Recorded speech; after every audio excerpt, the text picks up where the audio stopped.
Hello everyone, welcome back to the channel. Today in this video I'll show you guys how can you easily check your Cash App history. So follow up with me and let's jump right into it.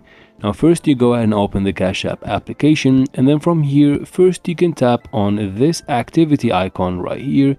You should find basically all of your transactions here in the screen, and if you want to look for a specific transaction you can just search for it right here.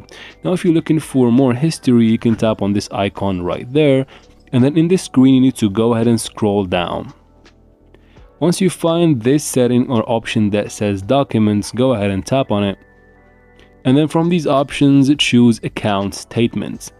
Now from here you can find more history, or basically statements about your Cash App account, of course. And that is basically how you do it. I hope this video was helpful. If it was, please like and comment down below. Don't forget to subscribe for future videos like this one. And as always, thank you very much for watching and see you in future videos.